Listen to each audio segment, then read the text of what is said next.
My father was born and raised on the west side of Evansville, went to Wrights High School, and worked at Meade Johnson, worked there for many years. In the late 1950s, he met my mom. Mom worked there also. My sisters and I had, I think, a really normal childhood. We grew up 3 blocks north of North Park in a house that was built by Guthrie May in 1961. In high school, I was a nerd, plain and simple. I loved theater. I was Eddie in The Courtship of Eddie's Father. I was Winthrop in The Music Man my sophomore year. Directed a 1-act play by Neil Simon my senior year.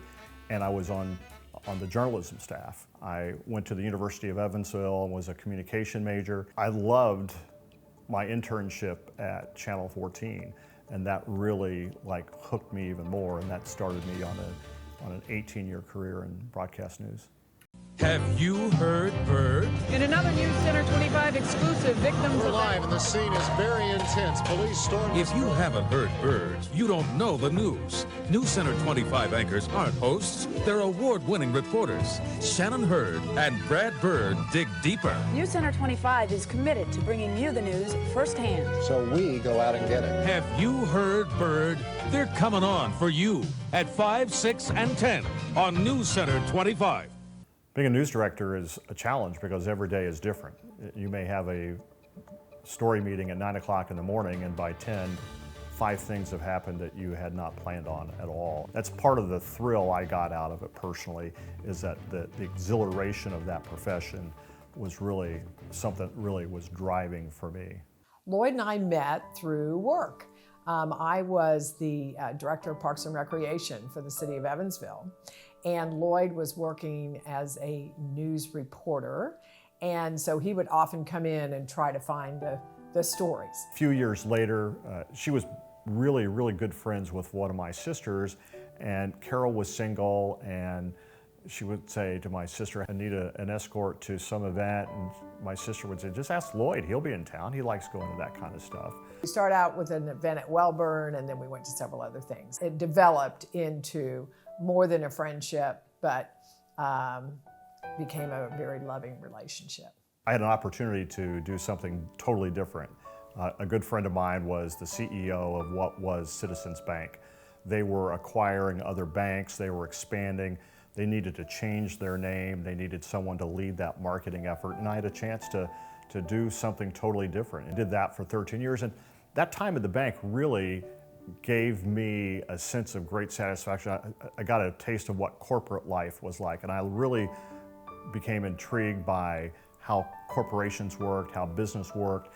I first met Lloyd Winnecke when I came to town. I'd been here maybe a month or 2.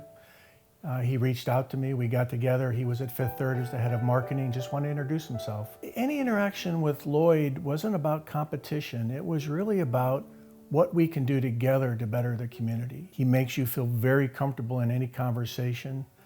He listens so well. He wants to know more about you, and he just builds great camaraderie. Even though we worked for different institutions, we had the same goal in mind, which is what can we do to make a better Evansville? I always loved politics. I loved politics since I was a senior in high school, and I went door to door for my government teacher, David Kaler, who was running for Congress. When Mayor Weinzapfel announced he was not going to seek a 3rd term, it opened up a lot of opportunities. I had never, and I mean ever, had any designs to be the mayor of the city of Evansville. The city needed a leader to follow Jonathan. I was the one that looked at him and said, you've got to run. You're the man. Lloyd came to me when he first decided to run for mayor.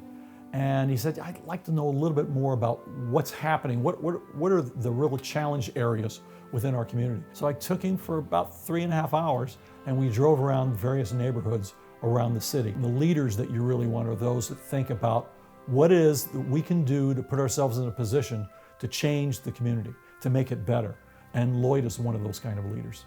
When Lloyd announced he was going to run for mayor, if I could do cartwheels, I would have, but cartwheels and me don't go well together. But he was the perfect person for us. He's a great cheerleader, he's a great team builder, he's a great visionary, and more importantly, he cares deeply, deeply about his hometown. You look at the impact that Lloyd has had on this community, whether it's the downtown development, the work he's done in the neighborhoods, and he's done a great job. In today's environment, when there's so much acerbic attitude, you've got a guy that has shined and done phenomenal things just being a really nice person. So good guys do win. Really successful cities approach economic development and community development from a regional mindset. If we had success here, that meant success for Princeton and Boonville and Henderson. And likewise, if there's a big win in Henderson or Boonville or Princeton, it helps Evansville. But I would tell young people this, and I use this a lot when I speak to schools. You may know as an 8th grader or as a junior in high school what you think you want to do when you grow up. And that's fine. But at some point, you're going to have an opportunity that you've never considered. Opportunity is going to knock. I never thought I would work at a bank. And I certainly never thought that I would be the mayor of the city of Evansville. But in 2 different distinct times in my life, opportunity knocked. And I opened the door, and I'm really glad I did. Well, I think Lloyd has made contributions to the city of Evansville, large and small. I would say the overriding thing that he has done is help create, with the E is for Evansville, an attitude and a feeling about Evansville that's very positive.